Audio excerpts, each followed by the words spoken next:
Well, I'm available to start at right tackle. You can't see when I have clothes on. All right. Well, there's not an even playing field. There's never been an even playing field. There never will be an even playing field. What shampoo do you use on your hair? You don't need to be Superman to play in this offense.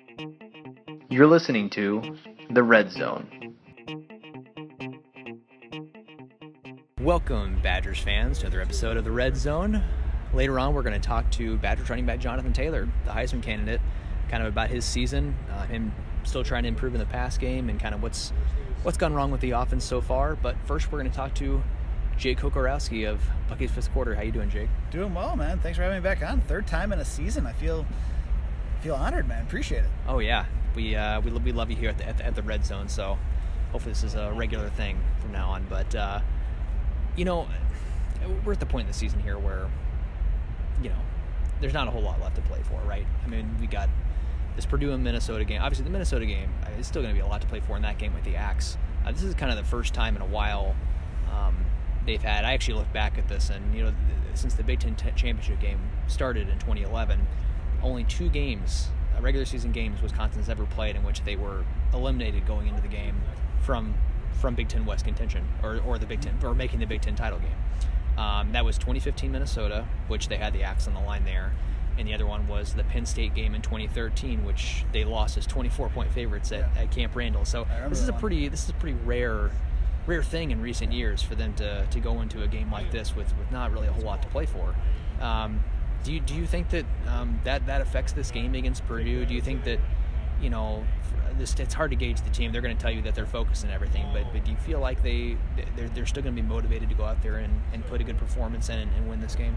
I think the energy and the urgency may be different, and I think it's nothing. I mean, it's nothing against the players or whatnot too. But when you're technically out of the race to go to Indianapolis, and that's one of your team goals. I mean, obviously they said bowl eligible is one of the things that they wanted to accomplish, but they had sights on Indianapolis, on the Big Ten championship, and who knows what if they're looking at the CFP, which I know a lot of people on the outside looking in were. But with this energy out and being out of contention to go to the Big Ten championship game, I think it does change. But I also know that the players, this is the last time, last 2 games, they're bowl eligible, at least 3 games that they'll play with this team and the bonds that they have. And you have 3 more games of Ryan Conley and TJ Edwards and Dakota Dixon, the seniors, the offensive line, and Michael Dieter and Bo Benchwell, and in particular too, or Alec Ingold. So they're going to try to obviously go out on a winning note now, and it's also going to be a big experience for players to, younger players to just get more reps and to learn. But yeah, I think that there is a different energy now compared to where it was even like where we were last year, 2 years, last season, where a lot was on the line. So it'll be interesting to see how they react. And after a tough loss against Penn State, where I thought the defense played admirably, we'll see what they can do at Ross-Ade Stadium. Yeah, I guess the way maybe I see it is that there's a difference between motivation and urgency. So they're going to be motivated to go out there and end the season right. And finish 8-4, 9-4 if they win a bowl game, and they want to put their best showing out there, and like you said, do it for the seniors. But I think there has to be a little bit of a drop in urgency when that isn't on the line for them in the West. So it'll be interesting to see how they come out, because again, we haven't seen this Wisconsin team in this situation in quite a while. So I think it's going to be really interesting. But I guess looking back at the Penn State game real quick, I mean, their offensive struggles, I think a lot of people have been blaming the play calling from Paul Chryst a lot this season. They feel like it's too conservative, especially when Jack Cohn's in there. But do you feel like it's just a matter of he's doing what he feels like he is necessary with a backup quarterback in there to give them a chance, as far as that you don't want to put too much on Cohn's shoulders. It's sort of a delicate balance in my view, at least. That I mean, if you go out there and sling it with Cohn, I mean, it could turn out a lot more poorly than it did, and Wisconsin stayed in that game for a good while, and I know it's probably frustrating to watch an offense that is kind of limited and not passing the ball very much, but how do you kind of see the way they've approached their offense with Jack Cohn as quarterback. Yeah, I think I know people talk about playing conservatively or whatnot, but the run game also gained 209 yards on the afternoon, so that was working, and it worked on the first 3 plays of the game, and especially with that 71-yard run with Jonathan Taylor, and even in the beginning, that second drive before the fumbled exchange between Biadasz and Cohn, they were still driving, and in the third quarter too, when they got the field goal out of there, they also utilized it well. So I think it's also a matter of, okay, if you're going to pass 30 to 40 times and you're only going to get 150 yards, 200 yards on average, 5 yards of completion or an attempt, too, like people are like, oh, well, they're not being efficient there, and why aren't they running with their Heisman caliber back? So it's a dual sword. It's a catch-22 where you have a rushing attack that obviously is one of the best in the nation, and I think it's going into the game is 6th in the nation with almost 266 yards per game. You go to what's working now. Is it going to be predictable where the defense stacks 8 or 9 guys in a box? Yeah, but that's when Wisconsin needs to, Cohn maybe, if play action does work, they need to get the rhythm going. I mean, they're 4 of 15 on third down against Penn State. They had the 4 turnovers, and you're never going to win when you turn the ball over that much in an environment like Happy Valley. So, but I mean, with the play calling, I think it's also just a matter of you want the players to be confident in what they're calling, and you want to overextend too much.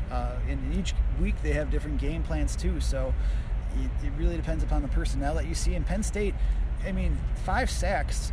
People are complaining about the passing game not getting on track. Well, if you can't protect your quarterback, they had 5 sacks against the offensive line. So how do you expect them to get a young quarterback who's only playing his 3rd really meaningful game of his career? He played in 6 last season, but I don't see how you can get him comfortable when you have a pass rush like that with Sharif Miller, among others, and Robert Windsor, a former Wisconsin native, coming in and causing havoc. So I think it's a catch-22 of you have to think what's successful the running game was, but then you're also one-dimensional because the pass rush got through, and it depending on whose fault it is, and we don't know the calls. I think is another thing. We don't know exactly what the calls are. I think it does. It seems that way from the outside looking in, but there's a lot more that goes into it.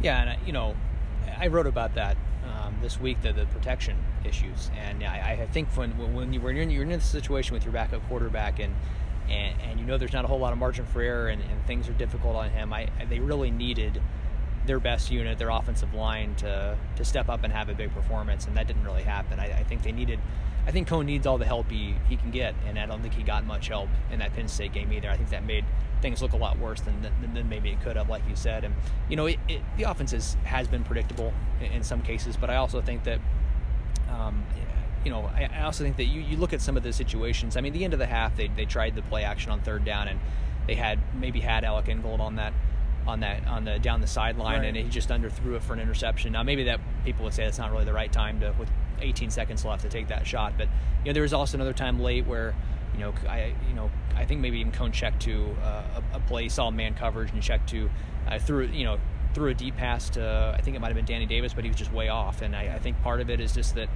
I think Chris understands his quarterback probably better than anybody, and I don't think he wants to put him in a situation where he's throwing a bunch on 1st and 2nd down if it's going to lead to a lot of incompletions. And you could definitely debate that they should approach this differently, but this is the way it is, and I don't think it's.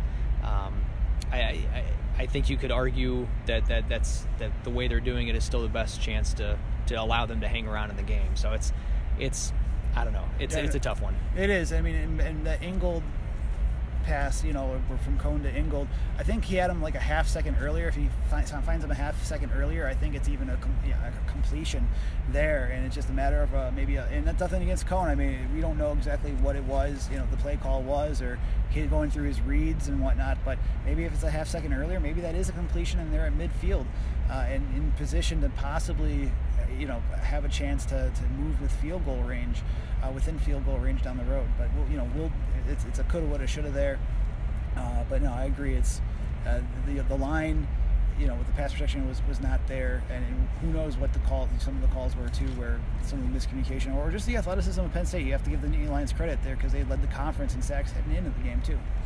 And Alex Hornibrook was in pads and practicing on Tuesday, so it looks like he's still listed as questionable, but I think it's an encouraging sign that he was in practice on Tuesday. So we'll see what happens. I'm sure I think regardless, he's probably going to be listed as questionable on Thursday. But it'd be interesting to see if he can play this week. I actually think that could be a big factor in this game, whether he's able to go or not against Purdue. I think Purdue is down to a 4.5-point favorite now, but I think if Hornibrook plays, that definitely gives them a better chance. You think that's kind of, I mean, how much of an impact do you think that makes for Hornibrook to, if he can go versus not in this game? I think it could be a huge tipping point. I think it's you've seen a Purdue team that's beaten the pants off of Ohio State, scoring 49 points, 530 some odd yards. You've seen them in really bad weather conditions against Minnesota, who just fired the defensive coordinator and gave up 41 points and only, 10 points and 233 yards against the Gophers up in the Twin Cities this past weekend. So I think, and also with the uncertainty of Purdue, with the head coaching, and you don't know if that distraction of Jeff Brom to potentially go into Louisville, which is, back home, is going to be a distraction. They may say they're focused. I think there are a couple areas like that off the field that could influence Purdue, but also Hornibrook, you've seen you're going to see some of the interceptions. You also saw interceptions from Cone, for that matter, but there's a leadership component too with Hornibrook and having not saying Cone doesn't have leadership, but having the experience of leading an offense. You see the 2-minute drills that he's led in the past. You get what you get with Alex, where not a lot of mobility, but checking out of plays or just some intangibles that casual fans don't know about. I think the timing aspects of the receivers too, and the comfortability potentially. No matter how much they say they work with Cone, I think he will improve, and I think next year, it'll be interesting to see what the quarterback race shapes up to be for 2019. But for right now, I still think Alex is the best option at quarterback. And again, that's nothing against Jack, but you have a redshirt junior that knows the offense, and if he can get on track and help with this offense, especially on third down. I mean, their 4 losses, I calculated as 4 for 15, or they're 4 for 15 against Penn State. They're 14 for 51 in the 4 losses right now. And so that's a huge notion. And 2 of those games obviously were with Alex as quarterback. That's the BYU game and then also Michigan. But I think still think he's the best chance to help move the ball and get into a little bit more of a rhythm. I think Jack's could have a really great career still at Wisconsin too. He's still learning though. Like again, he hasn't had a handful of meaningful games as a quarterback yet. Outside of the 3 this year, and like I said, 6 last year were mop-up time. Yeah, and I think that I think maybe this last game against Penn State possibly gave some Wisconsin fans a little more appreciation for Hornibrook. Now, I mean, obviously you'd like Hornibrook to be more consistent than he has been, especially this season. He's definitely been up and down, to say the least, but I definitely think he gives them a much better chance than Cone does in this spot against Purdue team that might score some points against this Wisconsin defense. Which, I mean, I'm really interested to see how this defense plays against this test. A heavy passing offense. And this secondary has started to play. They're still young. They've started to play really well, though. I think for the last 5 weeks, they've held opponents under 170 yards passing, including last week against Penn State. And I think they've really started to come into their own since that Nebraska game where they gave up 400 passing yards. How do you think this defense will fare against this Purdue offense? Obviously, like you said, it's been a Purdue offense that has had really high moments, and then you look at the Minnesota last week and say, well, what happened there? But do you think this defense can kind of keep up their run good play, especially in the secondary? I think they can. I did a Q&A with our SB Nation site that covers Purdue, and I praised a young secondary that a lot of interchangeable parts because they've needed to, because it's been baptism by fire for that group. But you've seen the talent and the depth back there. And the fact, and it's a great coaching job by Jim Leonard and the staff there in terms of getting the secondary and those moving parts ready. I think Rondale Moore is a extremely special player. 82 receptions, 900 yards receiving, and then also he's run for 150 some odd yards, around 15 yards per carry. So he's a very special type of player. And going up against, I think they'll be able to contain him. It's just. You heard Jim Leonard talk about, with reporters just a bit ago before we started recording, that that Purdue likes to stretch it vertically, and I think that's going to be an interesting test. Where I don't really recall Wisconsin's secondary being tested too much since the Nebraska game, going deep. And so I think it'll be a huge test. I think it's going to be a good litmus test to see just how far they've progressed. I think they have a shot to do that. I'm more interested in like how they're also going to take care of DJ Knox in the run game. They gave up 183 yards on the ground to Penn State. Now Miles Sanders is a great back, had 159 of those, but I think that's going to be a huge key as well, where if you can keep Purdue through the air and they can contain Rondale Moore, they have a shot.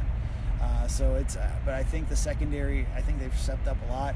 I'm extremely high on Rashad Wildgoose. I know he had a pass interference against Penn State. I know he's maybe had a defensive penalty a couple of times in the past couple of games, but I really like him, the aggressiveness, and I like what I'm seeing out of Faion Hicks, Caesar Williams as well. So it's going to be a huge test. I think they have the opportunity to. It's just they can't get beat deep, and they have to keep players within a particular zone and just contain them to just as minute gains as possible. What's your ideal bowl location for this team? Where do you want to see them go? Personally, I would have loved the Outback Bowl because I heard the spread. If you guys don't, for fans that don't know the spread, I think at the Outback Bowl for media is delicious. However, I don't think that's going to be the case. New York would be nice if it's a pinstripe bowl.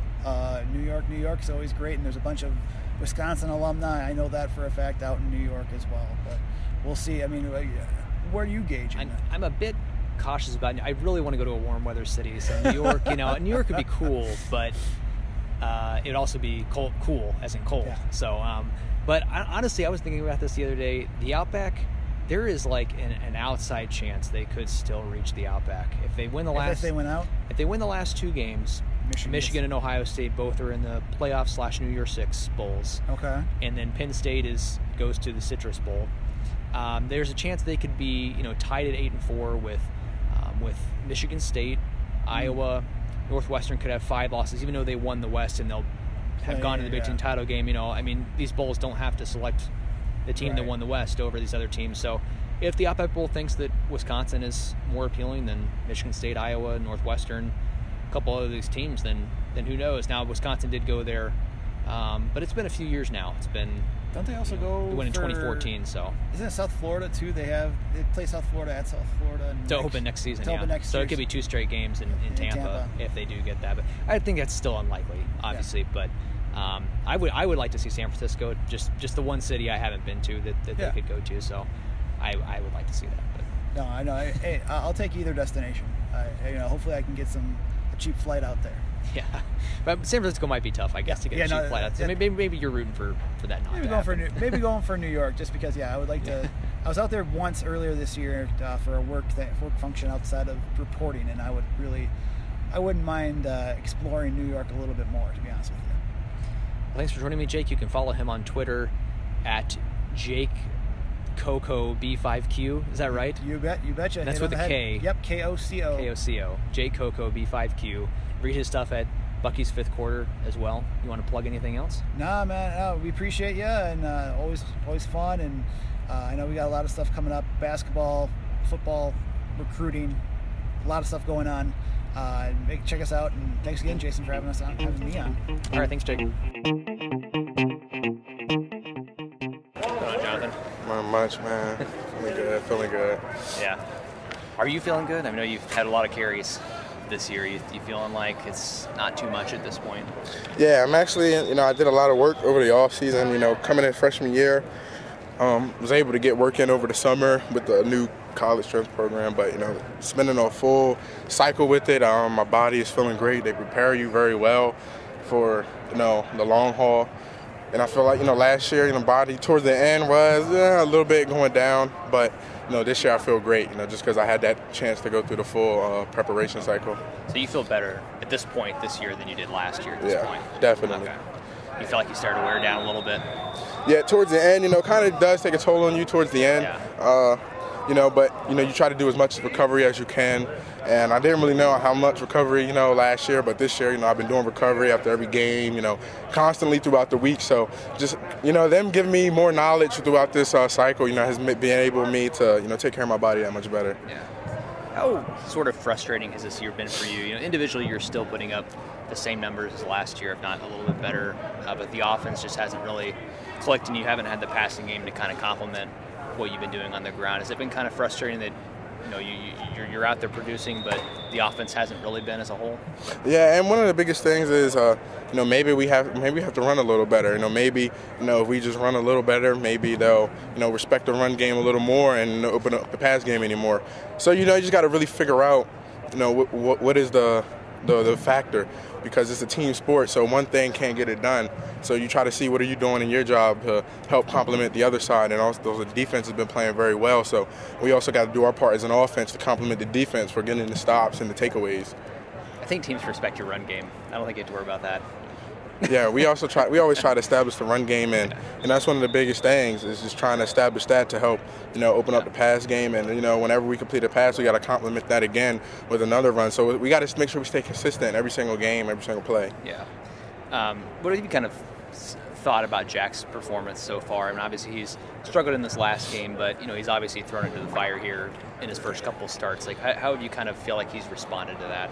I feel like he's responded very well. I mean, coming in, especially at the quarterback position, towards the end of the year, back end of the year, teams have a lot of film, so the game plans are different towards the end of the year because you've done so much throughout the year, so they have a lot to game plan off of. And I feel like just him having the experience he's had, he's actually holding up pretty well. He's not down on himself because we're trying to back him 100%, let him know that we're here. I mean, we know the situation. We know, like you said, he was thrown into a fire. I mean, it was kind of a situation that only few people actually take off with it. It's a process, so we're just trying to help him through it because we know it's not easy. Do you feel like do you fear that he's going to lack any confidence after that last game? I don't think he's going to lack any confidence just because he did well all week. We felt confident in him, and when things don't go your way in the game, it's hard to not lose confidence, but you just have to continue to trust in the game plan the coaches put in week in and week out, because we know they put in a ton of time and study the opponent very well. Yeah. I was looking back at your recruiting class the other day, the 2017 class, and I realized a ton of guys from that class are already making huge contributions. It was kind of a smaller class, like I think maybe 18 commitments scholarship-wise, but you had you have Fayon Hicks and Madison Cone, you have Jake Ferguson. There's a lot more. I could list a lot, but did you kind of think that your class could have this big of an impact coming in? I mean, I know everybody probably likes their class coming in, but did you feel like when you came in with these guys, like you thought you could kind of do something special with these people? Coming in, a lot of our class, especially when we were freshmen, and they kept us together a lot when we first got up here. We were all talking about we just wanted to be ready, so we were all talking about how we wanted to learn as much as possible because we knew the players that were on the team. We knew that they were great players, so we knew it would be difficult, to get on the field. We knew it wouldn't be easy. We'd have to work our tails off. So we just decided to band together and say, we're going to do everything in our power to learn as much as we can, whether it was offense or defense, whatever side they were on, to try to get on the field and make a contribution to the team. Yeah. Did you feel like a lot of those guys, that was kind of the thinking between you guys when you were together at the beginning, like we're just going to try to play as early as we can? Yeah, I think the players here actually kind of helped us out because they were such great players. So in our minds, we're thinking those guys have been in the system, offense and defense. They know the ins and outs, and they're putting up great numbers. So it's going to be up to us in order to learn everything we can, so that when we are put in and practice for the game, that we're able to contribute and do our job well, and earn the trust of the coaches. It seems like, I guess shifting gears here to obviously you came in the season as a Heisman candidate. Obviously you're still getting some buzz there, but I don't think you're considered one of the favorites. But it seems like sometimes that award kind of just starts going to, the best player on the best team type of thing. But do you feel like, even though you guys haven't had the season as a team that you feel like you should be getting maybe a little bit more attention for that? The leading the nation in rushing, on pace for over 2,000 yards. Yeah, right now, you just really want to win. Like you said, the best player on the best team, and I feel like that's what makes some players the best, is doing whatever they can to help their team win. So I feel like right now it's just number one priority is help the team win. Obviously coming off the season we had last year, the guys been here, know what it takes to win, and some of the younger guys that are coming in, so it's just on us older guys to, show the younger guys what it takes to win. So I feel like that's the biggest thing, is just trying to win games. I know in the off season you were really trying to work on sort of being able to go out in those third down situations, passing down situations, and do a little more in that area. It hasn't really kind of panned out for you in that regard, I don't feel like. What do you feel like you kind of need to do to kind of keep improving and in that area and be able to play a little bit more on third down, especially when, I know you're probably not thinking about this yet, but, when the NFL comes calling, like, they're probably going to want you to do a lot of those things as well. I feel like, just making more plays in practice. I mean, if you see some plays Ryan Connolly makes, shooting gaps, making plays in the backfield, he does it all the time at practice. So I feel like, making those plays at practice consistently transfers over into the game, and you're able to make those plays consistently when it's game time, when it really counts. Do you feel like you what do you think you need to work on the most? Like, is it your hands? Is it your pass protection? Like, what do you feel like is kind of the main thing you need to get better at? Definitely, on pass protection, making sure, before you get out into your route, protection is always first. So that's one of the biggest things, is making sure that, your guy's not coming, you making sure checking everything's okay, and then get out into your route. So Coach Seth always talks about that, and making sure, protection first, route second. All right, thanks, Jonathan. Thank you very much. That's going to do it for this week. A big thanks to Jake and Jonathan for coming on. If you haven't yet, make sure you subscribe to the podcast on iTunes or Google Play, and visit madison.com for all of your Badgers football news. Thanks for listening.